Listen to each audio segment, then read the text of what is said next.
Awesome! We are exactly halfway through the month of April, and we're glad you found time to watch our show. I'm Carl Azus. One of the worst storms in the history of South Africa. That's how a local government on the nation's east coast describes a subtropical system named Issa. It was a slow-moving storm. It hit the province of KwaZulu-Natal, which includes the city of Durban, home to more than 3 million people, and Issa's sluggish pace gave it plenty of time to drop heavy rains on the region.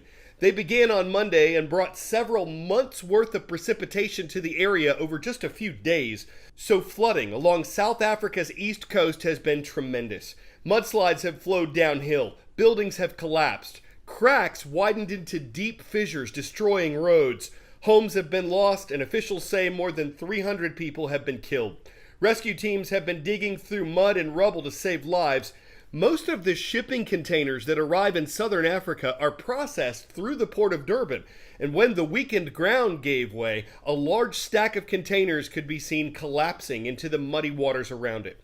Electrical crews have been working around the clock to restore power, but the flooding has been so bad around some stations that workers haven't been able to get to them. Officials say water mains have also been damaged, and the local government is asking for the South African National Defense Force to help provide support from the air. Is there any end in sight? Well, the rain did let up for a while on Thursday, bringing some relief, but with a cold front expected to stall over South Africa's east coast this weekend, more rain is in the forecast. Unfortunately, this isn't the only disaster threatening the African continent. Another one that could become widespread stems from a conflict that's thousands of miles north. The early starts and the intense work at the Phillips Atakele bakery in Lagos used to be worth it, used to be profitable. Since early this year, precisely around the time of the bombing of Ukraine, it has affected the supply of yeast, which has affected our primary item of our production, which is the white wheat flour. Our flour has been very expensive. The prices are changing constantly. Now they can only afford to produce half of what they did, and each tin gets less dough. This war is horrifying for Ukraine's people. It could be devastating for global food security. Russia and Ukraine are agricultural export powerhouses. On the field of battle, farmers will struggle to plant crops. With export ports blockaded by Russian warships, it has pushed the prices even higher. So the 10 hours Mariam Adegoke spends selling bread won't be enough to feed her 2 children. She says customers don't have the cash anymore. They often refuse to pay the going rate. And even on the fertile slopes of Mount Kenya, they are hurting. Caroline Kimarua had to slash her workforce. The cost of fertilizer for her tea and coffee plantations has doubled in recent months. You have no money to buy that fertilizer at that high cost. And Russia is one of the world's biggest fertilizer producers. Sanctions and trade disruptions are likely to push prices even higher. Could this be any worse timed? The war is starting at one of the worst times because we were already thinking we are in a recovery mode. On top of that, there were already inflation pressures that were across the world. Africans are spending a lot on fuel and spending a lot on food.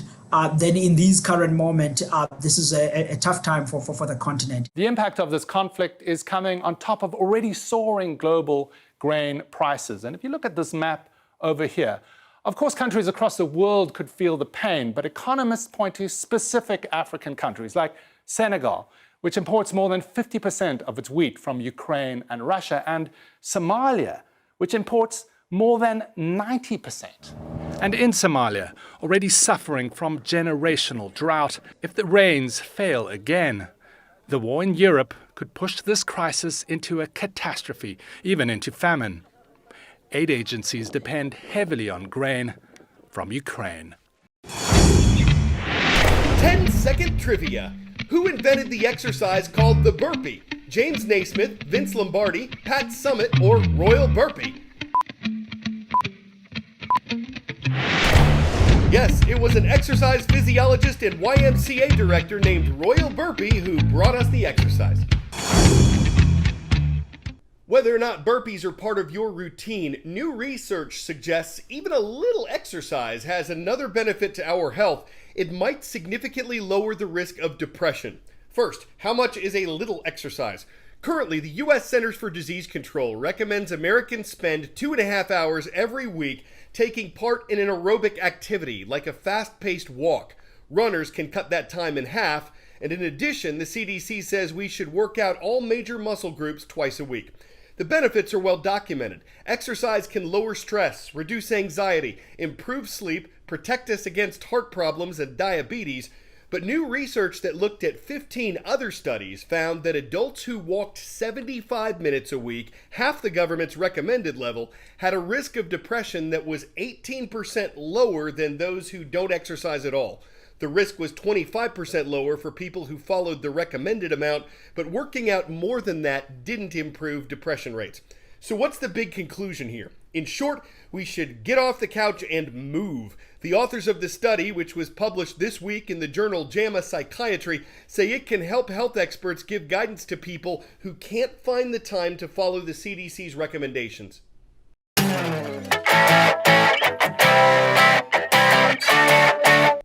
8 years ago, a rock smacked into the northeast coast of Papua New Guinea.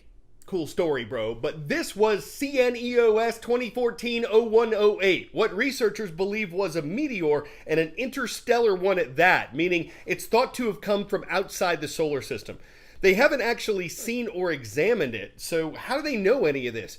Well, Amir Siraj, the person who first observed it, calculated that it was traveling at 37.3 miles per second. And when he mapped out its trajectory, he found this meteor wasn't orbiting the sun as others do, but that it probably came from outside the solar system. Years after his discovery was made, U.S. Space Command just confirmed the meteor was likely interstellar. Scientists hope to publish their findings and maybe get the chance to find the rock. We get questions here all the time about comets, asteroids, and meteors, meteorites. What's the difference? Well, let's start in space and work our way all the way down to the surface.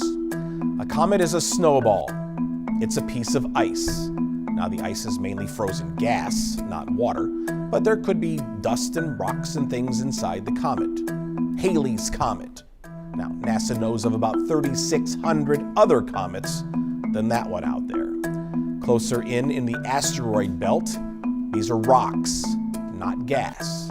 They could be metal as well, but they are hard surfaces. And sometimes they come out of the asteroid belt, get closer to the surface of the Earth, or at least our atmosphere. If one or a piece of a smaller one, called a meteoroid, hits the surface of the atmosphere, it turns into a meteor. It gets bright because it hits our atmosphere and begins to burn up. If it doesn't make its way all the way down to the surface, it turns into a shooting star.